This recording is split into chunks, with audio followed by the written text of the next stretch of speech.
हालांकि बेड वाले तो है नहीं जी, अपने तो सारे लव यू में। अच्छा, मतलब सभी प्यार करते हैं आपसे। राम राम जी, मैं आपका अपना अमित बॉस नरवाना और वर्ल्ड में बजाना। आज मेरे साथ हैं भाई काजल दहिया जी, जो कि बहुत ही इनोसेंट, क्यूट, पढ़ी लिखी, चतुर, चालाक, बुद्धिमान और सेंस ऑफ ह्यूमर इनका गजब का है। और मेरी तो पहली बार मुलाकात है भाई, और पहली मुलाकात में मतलब इनकी बातें और जो इनका काम है उसने बहुत प्रभावित किया। लगभग 5 सालों से सोशल मीडिया पे काम कर रही है एज ए पत्रकार के रूप में। तो लगभग 5 सालों में 5 करोड़ रुपए तो कमा चुके हैं आप। सबसे पहले तो इतनी तारीफ करने के लिए शुक्रिया। बिल्कुल जी, बिल्कुल। दूसरी बात, जब आपने पूछा पैसे कमा चुकी हूँ जी, देखिए 5 करोड़ तो नहीं कमाए जी, लेकिन 5 करोड़ से ज्यादा कीमती रिश्ते जरूर कमाए मैंने इन 5 सालों में। वाह जी वाह, क्या बात। मेरा मानना है कि पैसा आनी जानी चीज है जी, आज है तो कल नहीं होगा, आज नहीं है तो कल होगा। लेकिन रिश्ते एक ऐसी चीज है कि जिसे कमाना बहुत मुश्किल है, उसे निभाना बहुत मुश्किल है। तो मैंने अपनी ज़िंदगी में रिश्ते कमाए हैं, पैसे नहीं। मेरे पापा ने भी जब मैंने फील्ड की शुरुआत की तो स्टार्टिंग में ही एक बात बोली थी कि बेटा, नाम कमाना, रिश्ते कमाना, कभी पैसे मत कमाना, क्योंकि जिस दिन नाम और रिश्ते कमा लोगे ना तो पैसे तो अपने आप आ जाएंगे। बिल्कुल बिल्कुल। क्वालिफिकेशन क्या है जी आपकी? मैंने ग्रेजुएशन की है, honours in journalism and mass communication from Delhi university, और अभी मास्टर्स का फाइनल ईयर चल रहा है मेरा, जर्नलिज्म मास कॉम से ही। जी, अच्छा। दिल्ली की वो चकाचौंध वाली दुनिया देखी है आपने, तो वो दुनिया और अपने वाली दुनिया में कितना फ़र्क है? देखिए, फ़र्क तो बहुत ज़्यादा है जी, क्योंकि शहरी इलाके में और ग्रामीण इलाके में बहुत ज़्यादा फ़र्क है। वहाँ के रहने सहने के तरीके में, वहाँ की पढ़ाई के तरीके में, वहाँ की बोलचाल के तरीके में, और गांव में बहुत ज़्यादा फ़र्क है। दूसरा, खैर कंपैरिजन की तो बात नहीं है, बहुत चीज़ों में मतलब जैसे टेक्नोलॉजी की बात करें या मॉडर्न सोसाइटी की बात करें तो शहर गांव से बहुत ज़्यादा आगे है। मैं खुद एक गांव की लड़की हूँ, लेकिन फिर भी मेरा मानना है कि जो संस्कार, जो चीज़ें हमारे गांव में है ना, वो शहरों में नहीं है। जो अपनापन, जो यूनिटी, जो एकता हमारे गांव में होती है, वो शहरों में कहीं नहीं है। जी, शहरों में हम एक 4 दीवारी में ना बंद कर रह जाते हैं, वहाँ पर रिश्ते इतने नहीं हैं। यहाँ पर जो अपनापन है, जैसे कहते हैं ना कि शहरों में तो हम मकान नंबर से जाने जाते हैं, लेकिन यहाँ पर आप भी हमारे घर आए हो तो मेरे पापा के नाम से मेरा घर पूछ कर आए हो। बिल्कुल जी, बिल्कुल। आज अगर मैं शहर में रह रही होती, मैं दिल्ली में होती, तो मुझे आपको अपना होम नंबर देना होता जी। तो ये फर्क है शहरों में और गाँव में। अच्छा, लड़कियों के लिए लुक कितनी मायने रखती है? लुक तो जब मायने रखती है तो वो लड़के और लड़कियों के लिए, दोनों के लिए मायने रखती है। और मेरा मानना है कि चेहरे की जो सुंदरता कहते हैं ना कि ये एक बाहरी दिखावा है जी। सुंदरता इंसान के अंदर होती है, ठीक है। आप बहुत सुंदर हो, ठीक है, बहुत सुंदरता की डेफिनेशन जब हम एक लुक से देते हैं कि आप लुक वाइज दिखने में बहुत अच्छे हो, पर आप सामने वाले से गाली देके बात कर रहे हो, तो ऐसी सुंदरता का क्या करेंगे? तो वो चाहे लड़की हो सुंदर, चाहे लड़का हो, मेरा मानना है कि सुंदरता हमारे अंदर होती है, सुंदरता हमारे शब्दों में होती है, सुंदरता हमारे विचारों में होती है, ना कि हमारे चेहरे में होती है।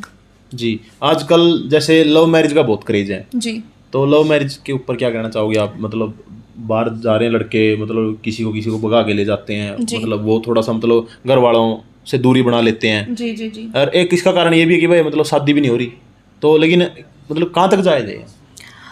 देखिए, क्रेज तो समय के अनुसार बदलता रहता है। आज लव मैरिज का है तो पहले अरेंज का था, कल फिर शायद अरेंज का आएगा। तो क्रेज तो समय की, चाहे मुद्दा कोई भी हो, क्रेज तो बदलता रहता है समय के अनुसार, चीज़ें हमारी बदलती रहती हैं। रही बात लव मैरिज की, तो मेरा मानना है कि शादी घर वालों की पसंद से हो या अपनी पसंद से, उसको हर हद तक हमें निभाना चाहिए। और रही बात भगाने की, भाग के शादी करना, तो मेरा मानना है कि अगर हमने अपनी पसंद से भी कोई ढूंढा है, ठीक है, तो हमें वो शायद मतलब शायद क्या अपने परिवार के सामने वो चीज़ें रख देनी चाहिए कि हाँ मेरी पसंद है ये, मतलब उसे उस तरह से रखना चाहिए कि परिवार को हम ये बोले कि हाँ हमारी ये पसंद है। अगर फैमिली एग्री होती है तो वेल एंड गुड, और नहीं होते तो देखिए मेरा मानना है कि कोई भी परिवार अपने बच्चों का बुरा नहीं सोचता जी। तो अगर भागने से बेटर है कि हमें अपनी सारी सिचुएशंस हमारी फैमिली के सामने रख देनी चाहिए। और अगर सब सही होता है तो परिवार भी बिल्कुल समझता है तभी लव मैरिज हो रही है। तो ये नहीं है कि परिवार नहीं समझेगा। पहले होता था बहुत ज़्यादा कि हाँ बिल्कुल फैमिली सोसाइटी लव मैरिज के बिल्कुल अगेंस्ट थी। आज है धीरे धीरे समाज धीरे धीरे हमारी सोच बदल रही है। तो ये भागना तो मेरी नज़र में गलत है। तो फैमिली से डिस्कस करो। तो आजकल जी कई लड़कियां ये कहती है कि मैं शादी नहीं कराऊंगी जी। ये 70% लड़के तुम्हें कुंवारे हैं हरियाणा में, और फिर जेनू कहेंगे शादी नहीं करानी फिर तो समस्या और भी हो जाएगी। तो इसके बारे में क्या कहना चाहोगे? देखिए शादी को लेकर ना सबका अपना अपना पर्सनल ओपिनियन है, सबकी अपनी मर्जी है, क्योंकि शादी हमारी ज़िंदगी का एक बहुत अहम हिस्सा होता है और मेरे नज़रिए से बहुत प्यारा हिस्सा भी होता है। तो अगर हम उस चीज़ में कंफर्टेबल नहीं है, हमें लगता है कि हम वो जिम्मेदारी उठाने के लायक नहीं है, तो हमें नहीं करनी चाहिए। रही बात लड़के या लड़की की, तो आपने देखा होगा कि बहुत सारे लड़के भी तो कहते हैं कि हम शादी नहीं कराएंगे जी। मेरे आस पड़ोस गांव में भी बहुत हैं। अब तो कौन कंधे जी तो गन खरे करवाना चाहो हम नहीं बहुत ऐसे हैं कि जिनको ये होता है कि हम शादी नहीं कराएंगे। जिनकी नहीं हो रही वो एक अलग बात है, बट कुछ अपनी मर्जी से भी नहीं कराएं, क्योंकि लड़कियां तो ऐसी नहीं है कि जिनकी नहीं हो रही वो अपनी मर्जी से नहीं करा रही। तो वो ज़िंदगी जीने का हक, अपने फैसले लेने का हक तो समान है, चाहे लड़का हो चाहे लड़की हो। तो धीरे धीरे समाज बदल रहा है, लोगों की सोच बदल रही है, तो वो उस चीज़ को मान रहे हैं कि हाँ अगर लड़की को शादी नहीं करानी तो वो भी अपनी जगह ठीक है। ज़िंदगी आखिर उसी की है। अब अगर कोई लड़की है वो शादी कराना नहीं चाह रही कि उसको किसी से शादी नहीं करनी, उसको अपनी लाइफ अपनी ज़िंदगी अपने तरीके से जीनी है, और वो शायद दबाव में प्रेशर में आके शादी कर भी ले और वो उसको निभा ना पाए, तो मेरा मानना है वो ज़्यादा गलत होगा। आजकल क्या है, जैसे लड़की के घर वाले हैं जी, वो ये देखते हैं कि मतलब या तो 5-7 किले हो जी, या फिर मतलब सरकारी लग रहा हो, वैसे लड़का कितना ज्ञानी हो, मतलब बढ़िया हो, मतलब लंबा तकड़ा हो, सारी चीज़ बढ़िया हो, लेकिन वही चीज़ है नौकरी और किले में फोकस है, वैसे लड़कियां की शादी नहीं हो रही। उसके बारे में क्या कहना चाहोगे आप? पर्सनल जब मैं अपना बताऊं तो मेरा मानना है कि एक लड़की होकर मेरी खुद की सोच है कि आप एक अमीर पति ढूंढने के बजाय एक अमीर पत्नी बनो जी। कि हम ये ढूंढें कि हाँ हम किसी ऐसे से शादी करेंगे जो बहुत कमाता हो, तो उसकी बजाय जो मैंने बोला कि वो जिम्मेदारी उठाने के लायक होने का मतलब वही है कि हमें किसी पर निर्भर ना होना पड़े। हम उस लायक बने कि सामने वाला कमा रहा है नहीं कमा रहा वो अलग बात है, हम क्या कर रहे हैं। हक दोनों का बराबर है जी, खर्चा दोनों का बराबर है, तो क्यों हम ये देखें कि लड़का कमा रहा है नहीं कमा रहा। लड़की की भी तो जिम्मेदारी उतनी ही बनती है जी। तो ये मेरा मानना है कि दोनों का बराबर होना चाहिए कि, और पैसा इतना मैटर नहीं करता। अगर आप सरकारी नौकरी पर हो और आपके विचार नहीं मिलते, आपकी डेली लड़ाइयाँ रहती हैं, और सरकार, मैंने ऐसे भी देखा है कि सरकारी नौकरी है और फिर वो शराब पीकर आते हैं हर रोज़ घर में, मतलब उनके घरेलू झगड़े जो होते हैं वो ऐसे ही चलते रहते हैं, तो फिर ऐसी सरकारी नौकरी किस काम की। बिल्कुल जी। तो मेरा मानना है कि उनके विचार मिलने चाहिए, उस रिश्ते में प्यार होना चाहिए बजाय कि पैसा। बिल्कुल जी। अच्छा, सबसे बड़ा सवाल, आप शादी कब करवा रहे हो? मैं शादी कब करवा रही हूँ, फ़िलहाल तो मेरा सारा फोकस मेरी पढ़ाई पर है, मेरे करियर पर है। जैसा मैंने कहा कि जब विदेश जा रही हो अभी आप, है ना? जी। कहाँ पे? लंदन। ठीक है। तो जब लगेगा कि मैं वो जिम्मेदारी उठाने के लायक हो गई, या जैसे आप बोल रहे थे कि जब मैं उस लायक हो जाऊं और जब मेरी फैमिली को मैं उस लायक लगूं कि सामने वाला ये ना देखना पड़े कि वो कितने कमा रहा है, वो क्या कर रहा है, जब मैं खुद अपनी और मैं सामने वाले की और एक परिवार की जिम्मेदारी उठाने के लायक हो जाऊं, तो तब करूंगी शादी। पत्रकारिता में आप कई सालों से हो जी, तो पत्रकारिता को किस रूप में परिभाषित करते हो आप? देखिए, पत्रकारिता को परिभाषित अगर किया जाए तो मेरे अनुसार पत्रकारिता खबरों को एकत्रित करना, उनका आकलन करना, एनालाइज करना और उनको जनता तक पहुंचाना, ये सारा पत्रकारिता के अंदर है। आज तक कितने प्रपोजल आए आपके पास? प्रपोजल कई तरह के होते हैं। जी। किस प्रपोजल की बात कर रहे हैं आप? प्रपोजल जैसे मतलब कई कहते हैं ना कि भाई शादी का प्रपोजल, इस तरह से मतलब। जी। जी। देखिए ये तो चीज़ें साइड बाय साइड, मतलब आपकी जैसे पत्रकारिता करते थे आप, आपकी काबिलियत देख के भाई किसी ने मतलब हाँ भाई अच्छी लड़की है। हाँ बिल्कुल, बहुत बार ऐसे हुआ है कि मैं लाइक किसी का इंटरव्यू करने गई हूँ, या फिर कभी पॉलिटिक्स में भी ऐसा हुआ है कि मैं कई बार मेरे साथ ऐसा हुआ है कि किसी पॉलिटिक्स में किसी पॉलिटिशियन का मैं इंटरव्यू कर रही हूँ, तो उनकी मम्मी को मैं बड़ी पसंद आ गई, तो वो पूछते हैं बेटा आपकी शादी हो रखी है। तो ये चीज़ें चलती रहती हैं। एक बार ऐसे ही एक वीडियो काफ़ी वायरल हुई थी, मेरी बहुत शुरुआत की बात है, जिस नाम से मुझे शायद जाना, मतलब शायद क्या मतलब उस समय जाना गया था कि ताई वाली वीडियो वाली लड़की है, ऐसे बोला जाता था। तो मैंने उन आंटी का इंटरव्यू किया था, और जिसके बाद वो हम चले गए थे, वो मेरे पीछे पीछे आई गाड़ी तक, और वो मुझसे ये पूछने के लिए कि बेटा आपकी शादी हो रखी है, क्योंकि उनको अपने बेटे से मेरी शादी करानी थी। अच्छा। तो मेरे पास प्रपोजल लड़कों के तो नहीं, लेकिन उनकी फैमिली के ज़रूर आए हैं। जैसे आप इंटरव्यू कर रहे हो किसी का, तो इंटरव्यू करते वक्त आपको किसी ने प्रपोज कर दिया, वैसा कभी हुआ है? नहीं, ऐसा कुछ नहीं हुआ, क्योंकि इंटरव्यू की काम की मर्यादा होती है। और काटना पड़ा, आपको काट दिया? नहीं, बिल्कुल नहीं, बिल्कुल ऐसा कभी नहीं है, क्योंकि काम की मर्यादा होती है और मैंने मर्यादा में रहते हुए काम किया है। और शायद इतनी तो किसी की हिम्मत नहीं होगी कि इंटरव्यू कर रहे हैं और सामने वाला प्रपोज करेगा। जी।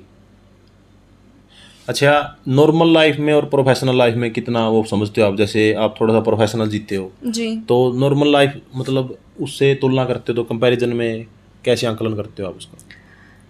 देखिए, पर्सनल और प्रोफेशनल लाइफ दोनों बहुत अलग भी हैं जी, लेकिन एक ही सिक्के के दो पहलू हैं। बिल्कुल। और पत्रकारिता एक ऐसा फील्ड है जिसमें हमें पर्सनल लाइफ कम जीने को मिलती है। ज़्यादातर हम प्रोफेशनली रहते हैं, क्योंकि ये एक 9 to 5 जॉब नहीं होती।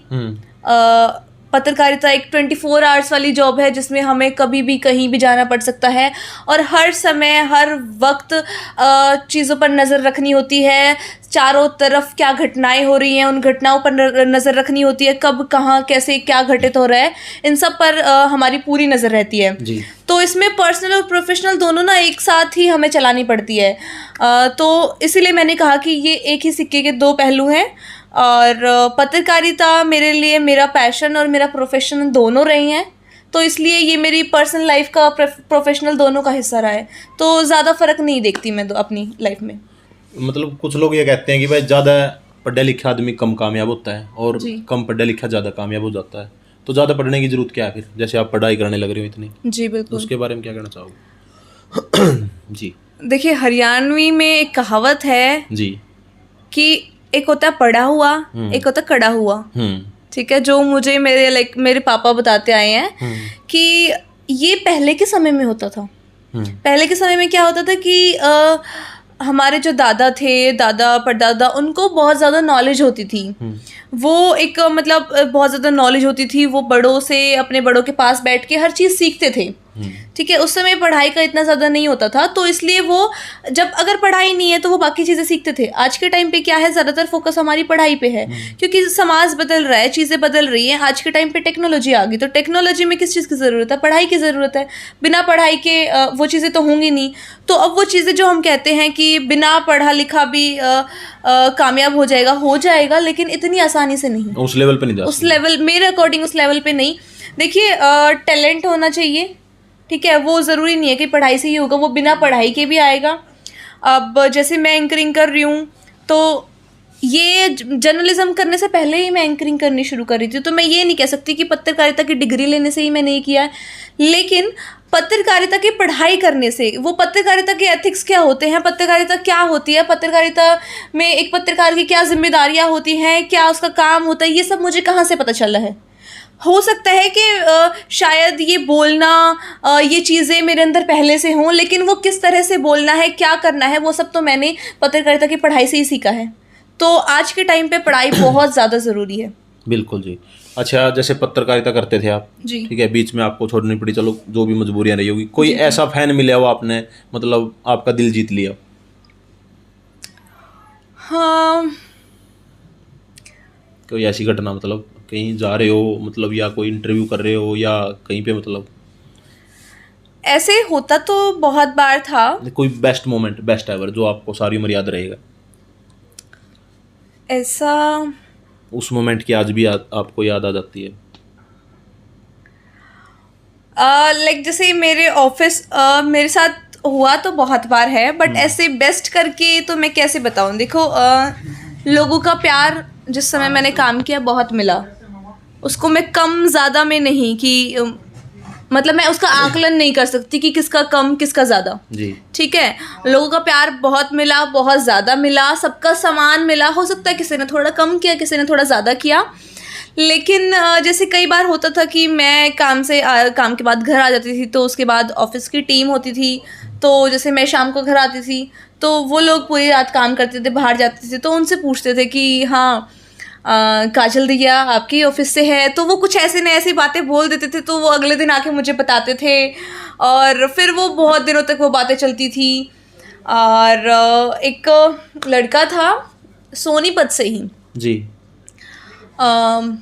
जिसने पर्सनली कॉल किया ऑफिस के नंबर पे, और मतलब एक होता है ना गलत तरीके से नहीं, फैन हमेशा मिलते थे कि बैड कमेंट्स भी आते हैं, अच्छे भी आए हैं, लेकिन उस लड़के से मुझे उनका नाम नहीं पता, उनका नाम क्या है, लेकिन उनसे मेरी शायद 5 मिनट बात हुई होंगी, लेकिन 5 मिनट के दौरान की जो बात है वो मुझे आज भी याद है कि वो मुझसे नहीं बल्कि मैं उनकी बातों से प्रभावित हुई थी कि आप किसी को बिना देखे, आप किसी को मतलब किसी की बातों से इतना ज़्यादा प्रभावित हो सकते हो जितना वो मुझसे थे, मेरी बातों से थे, कि हाँ एक्चुअली मैंने देखा है कि हाँ सच में लोग प्यार करते हैं। बिल्कुल। और एक और अगर बेस्ट मोमेंट की बात करूँ तो मेरे ही ऑफिस में एक इंटर्नशिप करने एक लड़का आया था जी। तो सबको था कि हाँ इंटर्नशिप करने आया है, जॉब के लिए आया है, अच्छी खासी यूनिवर्सिटी से पढ़ रहा था सब कुछ। बाद में उसने मुझे बताया कि मैंने आपको वीडियो में देखा था और मैं सिर्फ आपसे मिलने चाहता था, मैं आपका फ़ैन था, इसलिए मैं ऑफिस में आया। अच्छा, चलो बहुत तो वो भी मुझे अच्छा लगा था कि हाँ ये अपनी पढ़ाई छोड़ के, मतलब यूनिवर्सिटी छोड़ के और इंटर्नशिप के बहाने से ये ऑफिस में आया है जस्ट बिकॉज कि हाँ इसको मेरी वीडियोस पसंद आई। तो ऐसे कुछ काम के वक्त के ऐसे कुछ मोमेंट्स हैं यादगार। तो आपने कभी सोचा था अपने पूरे जीवन में कि भाई आपका इंटरव्यू होगा इस चैनल पे, जितनी भी एज होगी आपकी, मतलब जी, या कभी मतलब ऐसी थॉट आई हो कि भाई आपने मेरी वीडियो देखी हो कभी, इस तरह की कुछ? देखिए वीडियोस तो मैंने आपकी बहुत देखी हैं, बट जैसा आपने बताया पहली बार मुलाकात हुई है, तो हमारा जैसे आपका मेरा कांटेक्ट नहीं था तो मैंने नहीं सोचा था जी। और आज पहली बार मुलाकात हुई है, बहुत अच्छी मुलाकात रही, बहुत बातों का सिलसिला बहुत अच्छा रहा जी। तो मैंने पहले तो नहीं सोचा था। वाह जी वाह, क्या बात। तो भाई काजल दैया जी का आपने इंटरव्यू देख लिया है, क्योंकि ये बातें जो करती है सेंसेबल करती है, और कई जो दर्शक अपने में थोड़े है मतलब मनोरंजक है, इंजॉयमेंट के रूप में लेते हैं चीज़ों को, तो मतलब को गलती शलती होगी तो माफ़ कर दियो, और लाइक कर दियो, कमेंट कर दियो, प्यारे प्यारे कमेंट कर दियो काजल दैया जी के लिए, ठीक है। अंत में दर्शकों के लिए क्या कहना चाहोगे जो जिगर के छल्ले हैं अपने? जी, मैं आपके उन जिगर के छल्लों को यही कहना चाहूँगी कि आपके चैनल को ज़्यादा से ज़्यादा सब्सक्राइब करें, ज़्यादा से ज़्यादा इनकी वीडियोस को लाइक करें, अच्छे अच्छे कमेंट्स करें। कुछ लोग होते हैं बैड कमेंट्स भी करते हैं, हालांकि बैड वाले तो है नहीं जी, अपने तो सारे लव यू में। अच्छा मतलब सभी प्यार करते हैं आपसे, तो अपने प्यार को यूं ही बरकरार रखें। बिल्कुल जी, बिल्कुल। और आप भविष्य में फिर क्या मतलब एक भविष्य में लास्ट क्वेश्चन है जी, क्या प्लान आपका? देखिए फ्यूचर प्लान तो फिलहाल अभी मैं डिजिटल मार्केटिंग में ही आगे कंटिन्यू करना चाहूँगी, एंड डिजिटल मार्केटिंग जर्नलिज्म से ही रिलेवेंट फील्ड है तो उसी में आगे बढ़ना चाहूँगी। बाकी इतना ज़्यादा सोचा नहीं है जी, और जल्द से जल्द कोशिश करूँगी कि दोबारा मैं आऊँ आप लोगों के सामने, दोबारा ऐसी वीडियोस लेके आऊँ और आप ऐसे ही दोबारा फिर मुझे इतना ही प्यार दें। बिल्कुल जी, यदि आप दोबारा से इस लाइन में आते हैं तो आपको फुल सपोर्ट है, हम आपके लिए 24/7 शुक्रिया कार्यरत हैं, ठीक है। बहुत बहुत धन्यवाद वीडियो देखने के लिए।